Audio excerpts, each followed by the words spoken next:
시절 인연이란 말이 있잖아요. 네, 그 시절에 만나는 인연 그랬던 것 같아요. 저희 세 명. 정연쌤은 거기서 와서 뚝 떨어졌고 윤진쌤은 미술치료 찾겠다고 예스승이 뭐라고 있을까 하고 왔고 저는 그 당시에 그 교육기관에서 미술치료 교육과정을 새롭게 열고 있었어요.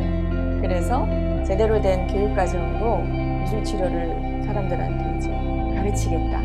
아카데믹한 대학이 아니라 부설기관에서 일반인들을 대상으로.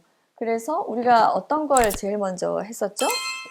어린이집 선생님에게 학대 피해를 받아서 긴급으로 약간 가게 됐던 곳이었죠.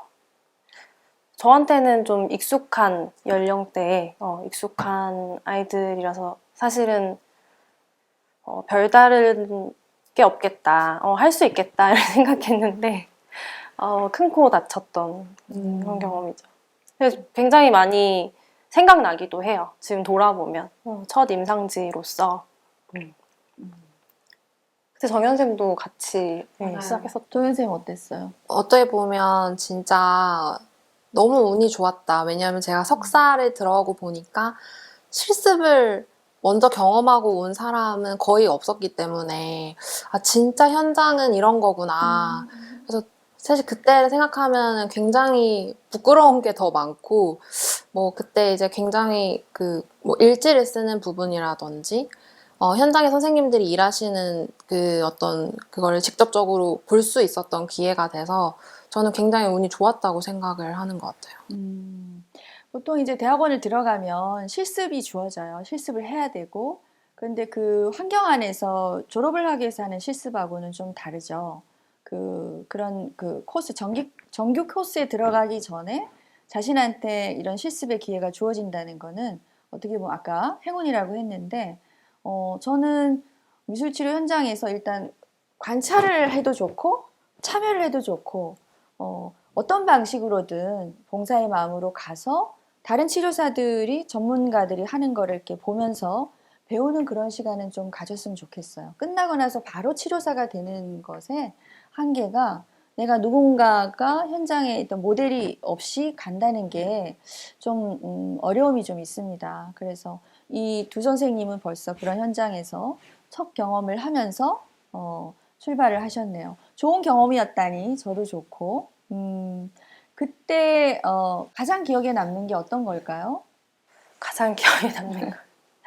제가 못한 게 제일 기억에 남죠. 뭘 하고 첫 경험. 네, 제가 못하고 온 게 제일 기억에 남고 저는 이제 미술 교육을 먼저 했으니까 되게 적극적인 개입으로 상황을 중재하거나 치료적인 뭔가를 들어가는 그런 스타일이었는데 그때는 좀 그렇게 한 것 같아요.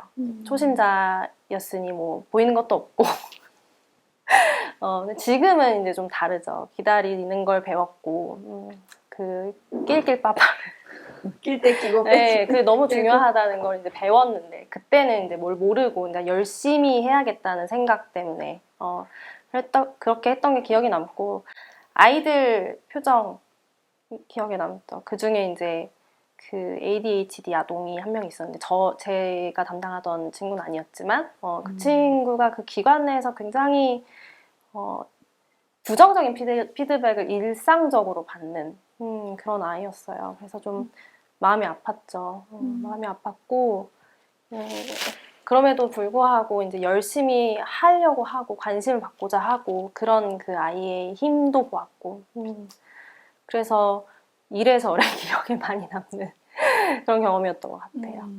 뭐 보조로 갔지만 그래도 그리고 첫 경험은 항상 그 발목을 잡아요.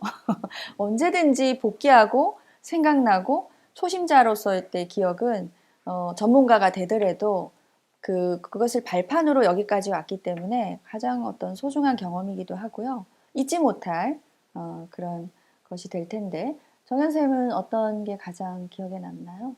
그래서 제가 기억력이 안 좋은지 저는 사실 자세하게는 기억은 안 나지만 뭐 무드 네, 미술치료의 장점이 그 애들이 그렸던 그림은 그래도 기억이 나는 것 같아요. 맞아요. 저도 기억나요.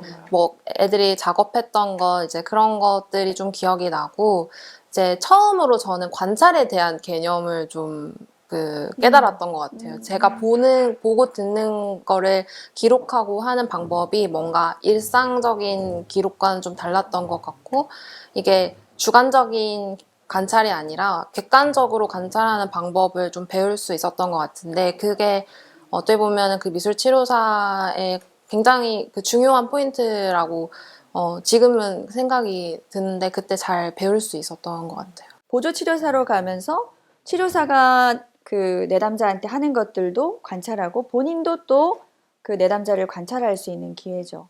관찰을 많이 하는 사람은 당할 수가 없어요.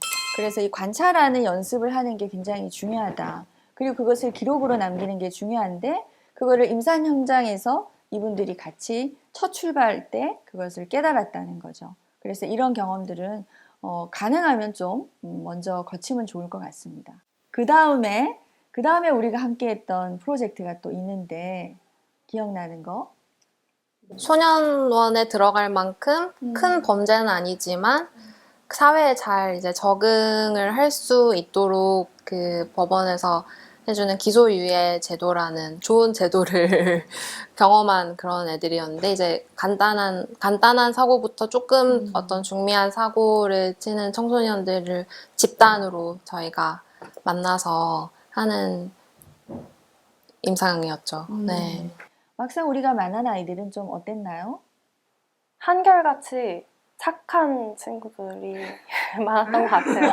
그러니까 겉으로 행동하는 거나 뭐 다른 친구들이랑 이렇게 소통하는 방식을 좀 덜 배웠다. 그러나 진짜 실제로 이 아이가 정말 뭐 악하거나 그런 친구들은 없었던 것 같아요. 그래서 이제 얘기를 하면 처음에는 싫어하죠. 늙은 여자가 와가지고 잔소리를 한다고 싫어하지만 듣고 학교로 다시 돌아가는 친구들도 있고 뭐 여자친구랑 뭐 헤어진 얘기 이런 거 와서 또 하고, 그러다 보면 약간 이제 이렇게 말하면 전문성이 좀 떨어져 보일 수도 있지만 친구 같은, 동네 누나 같은, 동생 같은 그런 관계로서 이제 치료적 관계를 성립을 하게 되는 것 같아요.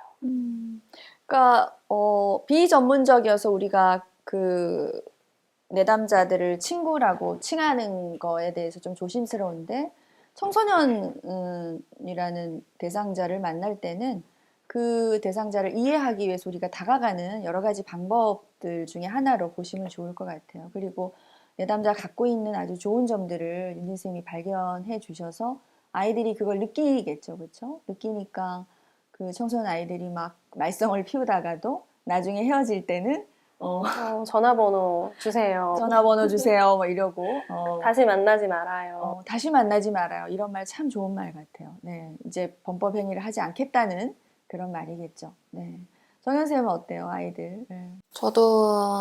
저는 일단 재밌었던 것 같아요. 분위기가 굉장히 편안한 분위기는 사실 아닌데, 엄격한 분위기 속인데, 그 와중에 애들이랑 어떻게 소통할 수 있을까? 사실 처음 가기 전에는 이제 고민을 좀 했던 것 같은데, 막상 가보니까 그냥 애들이네? 약간 이런 느낌. 윤진쌤도 비슷하실 것 같은데, 그러면서 애들이랑 이렇게 하는데, 처음에는 애들이 저희를 뭔가 테스트하는 것들이 좀 느껴졌던 것 같아요. 괜히 뭐 이렇게 시비를 걸어본다던가 뭔가. 근데 그런 거에 이제 넘어가지 않고 이렇게 그냥 이렇게 자연스럽게 받으면서 걔네도 아이들도 이제 저희에 대한 어떤 신뢰감을 형성하고 하면서 이제 그런 치료적인 관계가 아까 윤진쌤이 말씀하셨던 것처럼 친구처럼 쌓였기 때문에 그게 그 임상이 좀 잘 되지 않았을까 하는 생각이 들어요. 왜냐하면 학생들은 대부분 선생님에 대한 어떤 이미지를 가지고 있잖아요. 근데 우리가 선생님처럼 하지 않고 편안하게 다가가니까 애들도 되게 편안하게 다가올 수 있었던 것 같고, 가장 충격적이었던 거는 애들이 그 다른 친구들을 데려왔어요. 이 자리가 워낙에 이제 편하고 좋다는 걸로 저는 받아들였는데, 이제 그런 점들이 되게 놀라웠던 것 같아요.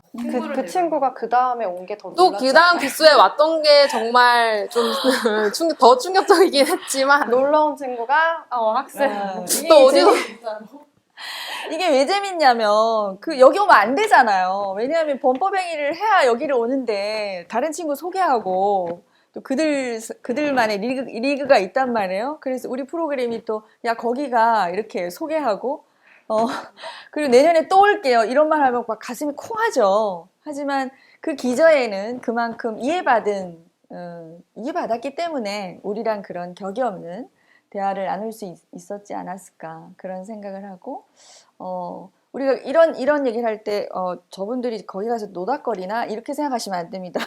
절대 비치료적이지 않고 전문적으로 다가가니까 그 부분 다시 한번 짚고 넘어가고 싶고요. 저도 기억나는 아이 중에 가끔 연락이 와서 더 이상 사고 치지 않고 지내요.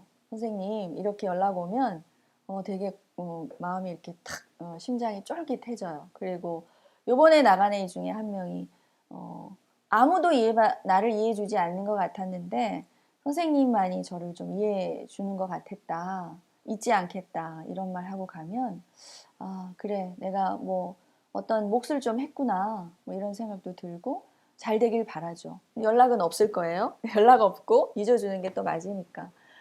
우리가 그런 보람으로 사는 것 같아요. 그렇죠? 치료사의 보람. 봉사활동 하러 온 친구도 있었잖아요. 그렇죠. 맞아요. 거기서 그 교육과정을 끝내고 내가 이 아이들을 다시 봉사로 좀 이끌겠다는 청년도 있었죠. 네, 그래서 한 텀은 그 친구가 와서 또 그 비행 아이들을 또 같이 저희와 함께 돌보고 그런 경험이 있습니다. 이런 경험은 정말 우리한테 좋은 추억인 것 같아요. 추억.